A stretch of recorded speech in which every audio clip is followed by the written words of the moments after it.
Hey everyone, welcome to Rancho Murrieta Online. Steve Solomon here. I'm the teaching pastor, and if it's your first time joining us, we just want to say welcome.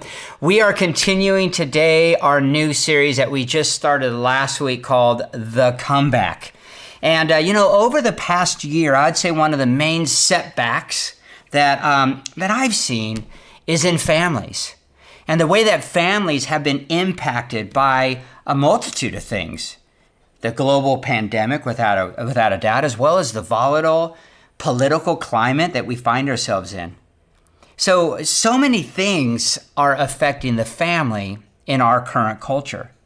Whether it be maybe the inability to be with your family because of COVID, or maybe you're finding yourself with your family too much because of COVID. Both of those are really having an impact in the world around us. Or maybe you found it's even because of the differing views of your family members. I have known families that are really struggling because of differing political views in this climate. So there's havoc being just flowing through families right now in our culture. If you remember last week, if you didn't see it, we talked about Genesis 1 through 11. We saw how powerful sin was in the lives and the hearts of humankind. And when sin entered the world, we saw the devastation it had on what? On relationships. On relationships. Adam and Eve in experiencing shame before each other. And then their kids taking that shame to the point of even a deeper reality of jealousy and longing for the other person, to the point where Cain actually kills his brother Abel. So I think we just need to come to the realization that family relationships are often the first to experience setbacks when life becomes difficult. It hits the home. And that's what we've been dealing with. And that's what we're looking at. And not only are they often first to experience setbacks, but those setbacks can be some of the most damaging ones, can't they? They're the ones that can just rip the very soul out of us. I mean, when life within the family structure is not going well, it affects everything. It affects what's going on at work, what's going on at school, what's going on in your friends. But with that said, one of the things that I have seen during this past years is also families thriving. I've actually seen family relationships shift during this time as well. And it comes down to things like spending more time together, not being as distracted by the busyness of life, realizing that putting a little effort in can go a long way. So a lot of these families that I'm walking with that are beginning to thrive, it's kind of because they've been forced, in a sense, to change. So even though there's been huge setbacks, there's also been many families that, because of those changes in our culture, they're seeing a difference in their family. And again, as I mentioned, it's kind of this forced change of focus that's making a difference. Just last week, I have a Friday morning men's group that meets. We meet on Zoom. You can come join us. It's all online. It's on Friday mornings at 7 a.m. One of the guys in that group said he's concerned that if life goes back to normal, that he doesn't want to. He doesn't want to go back to how it was.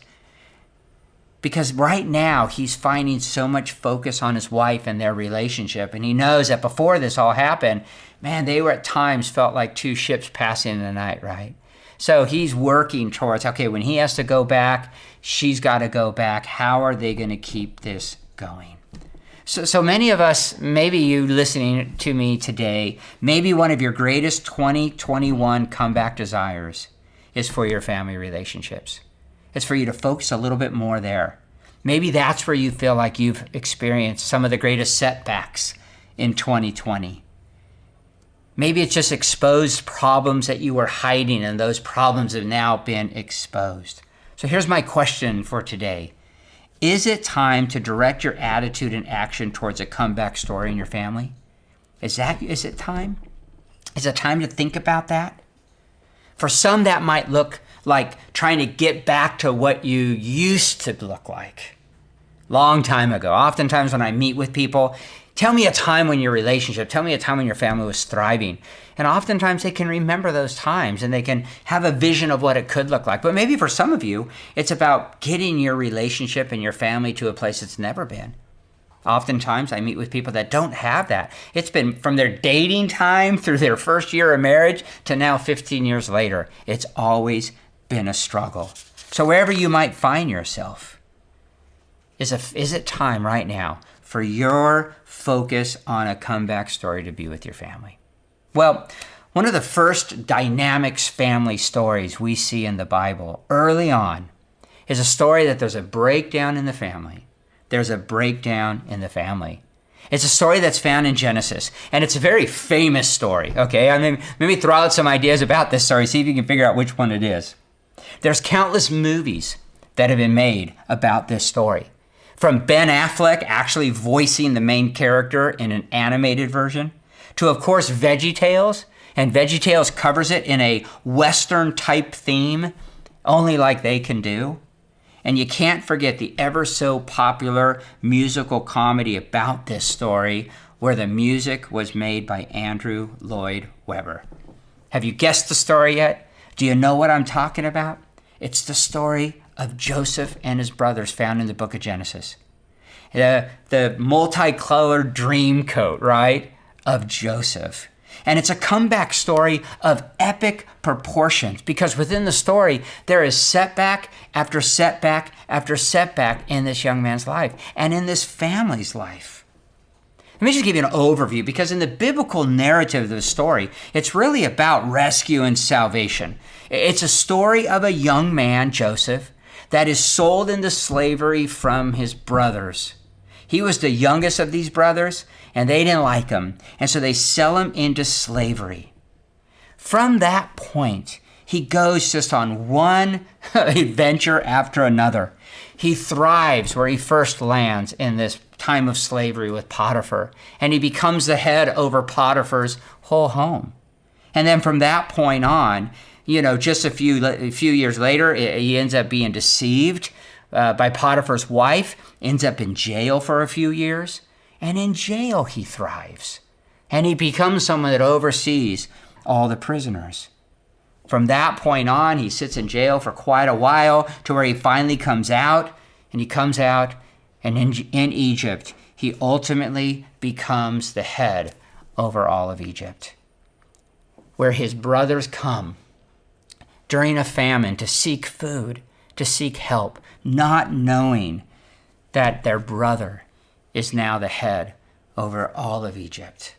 And that's where the reconciliation takes place. That brings the children of Israel to Egypt, where, if you know how that ends up, years later they become slaves of Egypt, 400 years of slavery, where it finally comes to the Exodus, one of the key stories of salvation in the Old Testament. I mean, this is a centerpiece story of God working in his saving hand to the children of Israel, representing ultimately the salvation that comes through freedom in Christ. But this story of Joseph and his brothers, which is found, I want to start kind of at the end. I want to start at the end of Genesis. It starts in chapter 35. It ends in chapter 50. Because I want us to understand something. I want us to think about something. That within this biblical narrative, when we talk about the salvation and all the things that's going on here, in the middle of this biblical narrative are real life experiences, right? There's a family struggling. There's a breakdown within that family. And then there's a reconciliation of that family. This is a story about a family. I mean, we get to look at it from 30,000 feet in the whole biblical narrative. But when you're just talking about the story as they see it, it's probably very different. And when looking at that story, we often can see God doing this or that through Joseph's life. And I love that. But there's something else we can see. And that's what I want us to think about when we're thinking about our own family comeback stories. And it's this, that people's attitudes and actions play a role in creating setbacks and turning them into comebacks, especially within the family. I want you to pay attention to this. That what you see is you see attitudes, you see actions in Joseph, in his brothers. You see decisions being made. Some of those decisions created these setbacks, and then other decisions created these comebacks. And so I want us to start at the end of the story, Because at the end of the story, Joseph makes a famous statement. It's a statement that has become a foundation of certain Christian doctrines that focus on God being in control. You see, for years, while Joseph was going through all the craziness of his experiences in Egypt, as he was going from slavery to imprisonment, to his brothers having to wrestle with everything that they did. They didn't know what was going on in Joseph's life. They didn't know what was happening. So when coming to Egypt during this great famine to help and realizing that their brother had sold them into slavery and was in charge of everything, they were afraid. They were afraid. They didn't know what happened to their brother. They just knew that throughout all these years, they knew what they did to him. So they don't know the story that's happened. All they know is now they come and they realize that their brother's alive and he rules and he reigns. And they're afraid. They're afraid that maybe he might want to repay them for what they did to him. But Joseph saw it in a different light. And this is the verse in Genesis chapter 50. He says to them, "Don't be afraid. Am I in the place of God? You intended to harm me, but God intended it for good, to accomplish what is now being done, the saving of many lives. So then don't be afraid. I will provide for you and your children." And he assured them and spoke kindly to them. There's been so much discussion about this passage. For hundreds of years, there's been discussions about this passage. How does all this work out? And as someone, I'm talking about me, as someone who believes that God is here with us, that he is working in and through our lives, I've wrestled with kind of three possible kind of scenarios of how we could take this passage. And here's my three. Is God sovereignly making all these events happen that we see in this story? Is he allowing them to happen? Those are two different ways of looking at it. Or is he watching as they unfold and working in the lives along the way? The lives of those that are part of this story. So those three questions I've asked myself. And I believe they're all passages. There's passages throughout the Bible that can back up any one of these three scenarios in a way to take what Joseph said. And you know what? Maybe they're all working together at the same time, or in different times in different ways. I'm okay with that. But when I look at this story of Joseph and his family, there's one thing I do think we can clearly see.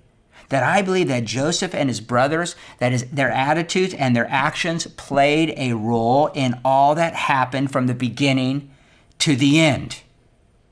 And that is something that not only do we have to wrestle with, right? We have to wrestle with our involvement in our setbacks. But we also need to believe in that for our comebacks. That we have options and choices that we make that bring forth these comebacks. And I think that's what we're seeing. So maybe God doesn't directly accomplish the comebacks, right? But the Holy Spirit empowers us to. And I think that's important. Because if in our family life, if this 2020, there's been major setbacks, then you need to understand that you have something to do with that and something to do with the comeback. I think it's an important reality to deal with. Because so many just wait, right? They're waiting for God to do something. And then they're wondering why he isn't, and they get discouraged along the way. And what I love about this story is that Joseph didn't wait around. He didn't wait around. I mean, he's the one that got jacked, right?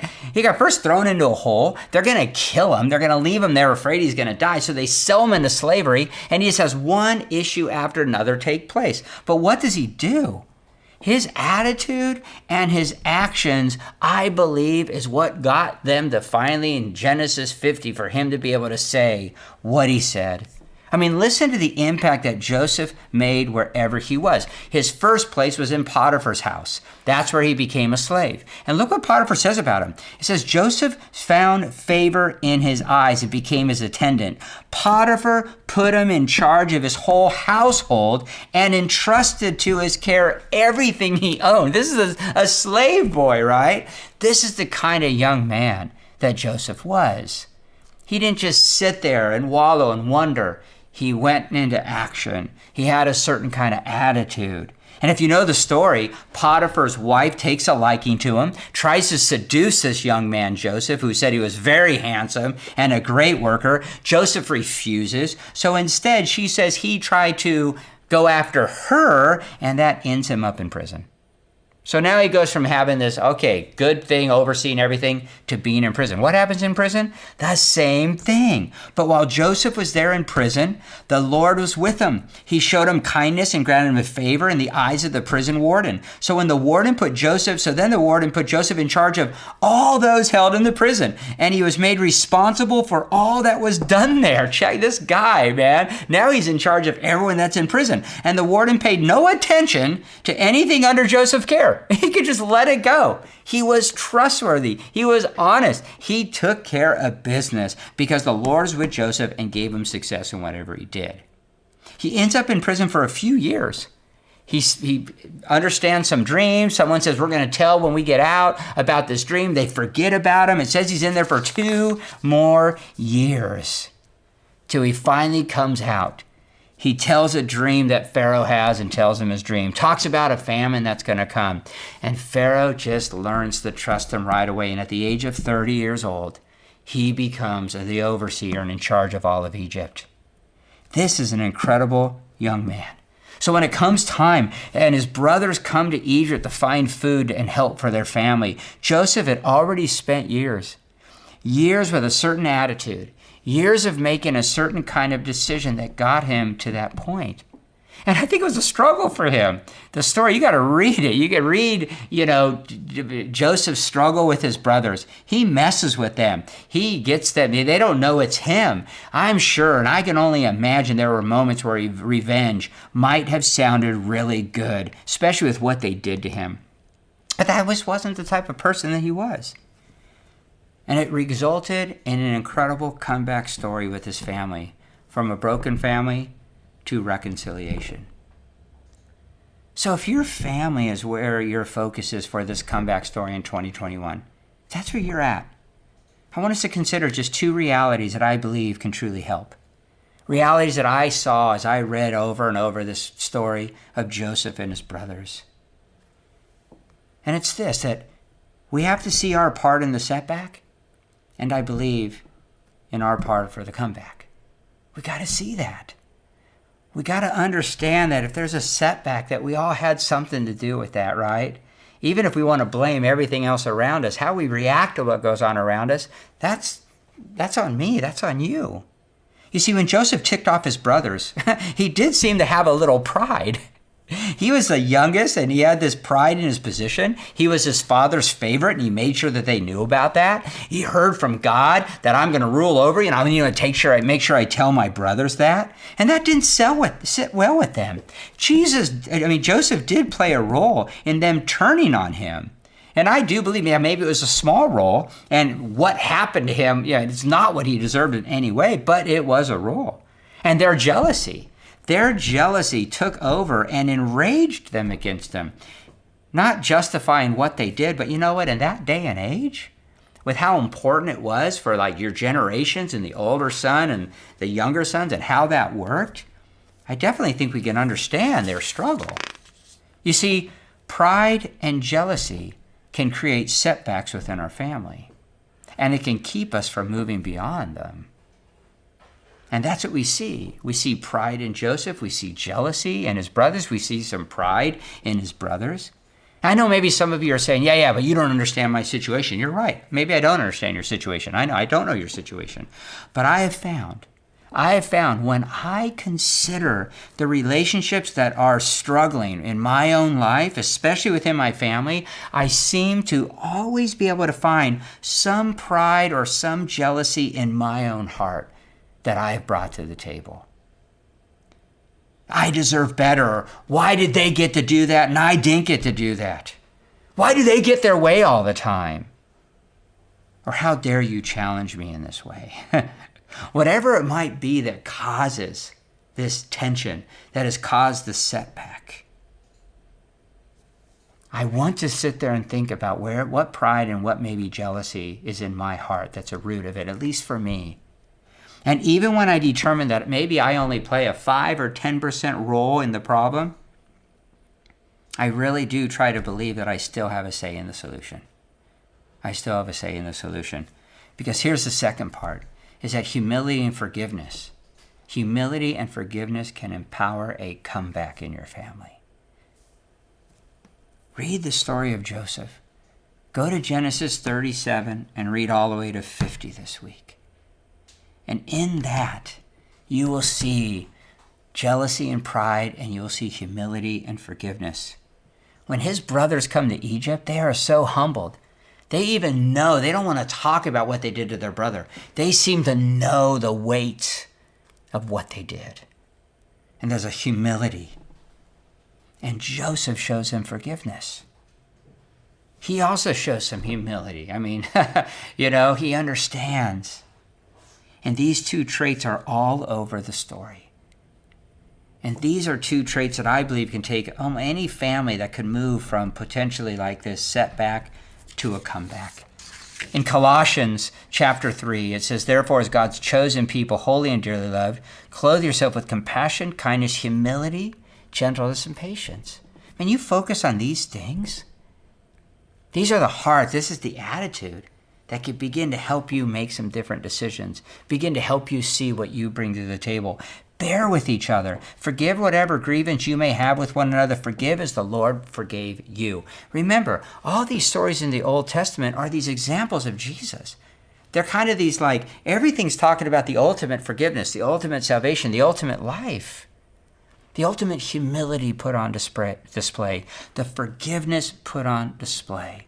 The one who could have been proud, but emptied himself of that and gave himself and showed forgiveness and love to those around us. He goes on, bear with each other. Forgive whatever grievance you may have against. Forgive as the Lord forgave, and above all these virtues put on love, which binds them all together in perfect unity. I was thinking that Joseph probably had no idea of the comeback story that he was creating. He was just living life, right? He was just going from one thing to another with a focus and an attitude and actions that made such a difference. And I think that's pretty powerful. He had no idea. Maybe you don't have any idea. What could be your comeback from your setbacks? He wasn't making decisions based on maybe someday I'll be reconciled to my brother. Now, he was just making the right decisions, doing the right things. I also know that there's no guarantees, right? There's no guarantees that even if I do recognize all my pride and all my jealousies, and I do focus on humility and forgiveness, there's no guarantee that my setbacks will become comebacks. There's nothing that guarantees that. But I can tell you this. I can tell you this in closing.